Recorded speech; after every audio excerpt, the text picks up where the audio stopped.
अच्छा, आज का हमारा जो टॉपिक है वो यूके वीज़ा बैंक स्टेटमेंट के हवाले से है और बहुत अहम मालूमात है इस वीडियो में।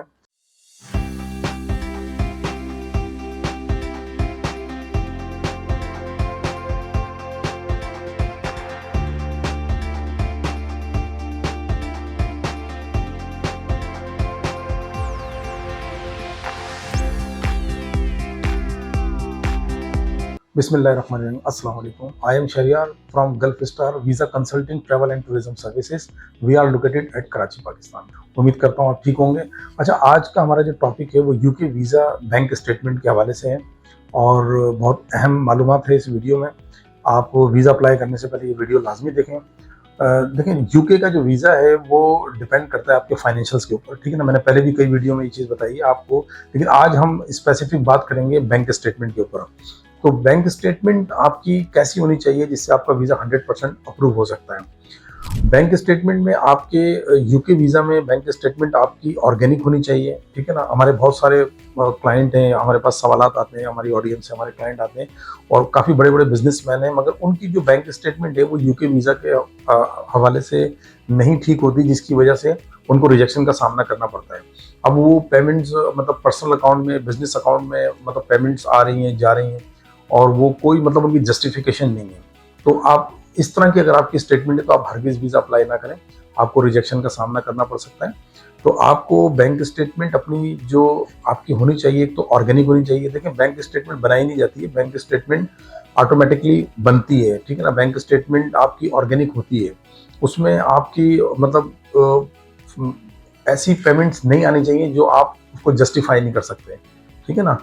आपकी बैंक स्टेटमेंट के अंदर वो पेमेंट्स होनी चाहिए जिनको आप जस्टिफाई कर सकते हैं और प्रॉपर ऑर्गेनिक हो। जैसे जो भी आपके एक्सपेंडिचर हैं, जो आप अपने एक्सपेंस करते हैं, तो वो प्रॉपर आपके अकाउंट से या तो आप ऑनलाइन करें या आप अपने डेबिट कार्ड के थ्रू कर रहे हैं, तो वो आपके जो है एक्सपेंस वहाँ से मतलब डेबिट्स आ रहे हैं आपके, और जो आपके क्रेडिट्स आ रहे हैं आपके अकाउंट के अंदर वो जस्टिफाइबल हो, जो आपकी इनकम हो, ठीक है ना।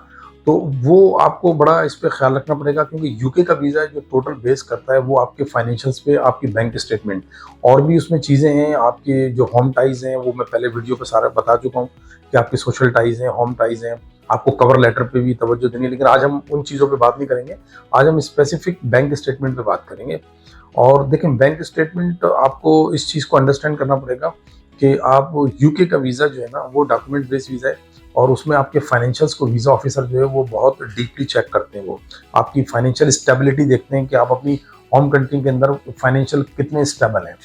तो उस वो प्रूफ कैसे होगा, वो जाहिर सी बात है, आपके फाइनेंशियल आपकी बैंक स्टेटमेंट है, वहाँ खुद तो पर्सनली अपीयरेंस नहीं है आपकी कि आप वहाँ इंटरव्यू दे रहे हैं, जैसे यूएस वीज़ा के अंदर इंटरव्यू होता है, लेकिन यूके में ऐसा नहीं है। यूके में तो आपका जो है वो डॉक्यूमेंट बेस्ड वीज़ा है, आपके डॉक्यूमेंट सारे अपलोड होते हैं और वीज़ा ऑफिसर के सामने आपके डॉक्यूमेंट्स होते हैं, तो वो आपके फाइनेंशियल्स, आपकी बैंक स्टेटमेंट को आपकी फाइनेंशियल स्टेबिलिटी से जज करता है और फिर वो आपका वीज़ा का डिसीजन देते हैं। अगर आपकी बैंक स्टेटमेंट ठीक नहीं है और उसमें मतलब ऐसी पेमेंट्स आ रही हैं, जा रही हैं जिनकी कोई जस्टिफिकेशन नहीं है, तो आपका वीज़ा 100% रिजेक्ट हो जाता है। आपकी चाहे जितनी भी अच्छी ट्रैवल हिस्ट्री हो, आपके पास जितने भी ज़्यादा फंड्स अवेलेबल हो, उससे उसको वीज़ा ऑफिसर को कोई वो नहीं है और ना ही वो इसके ऊपर डिसीजन देते हैं।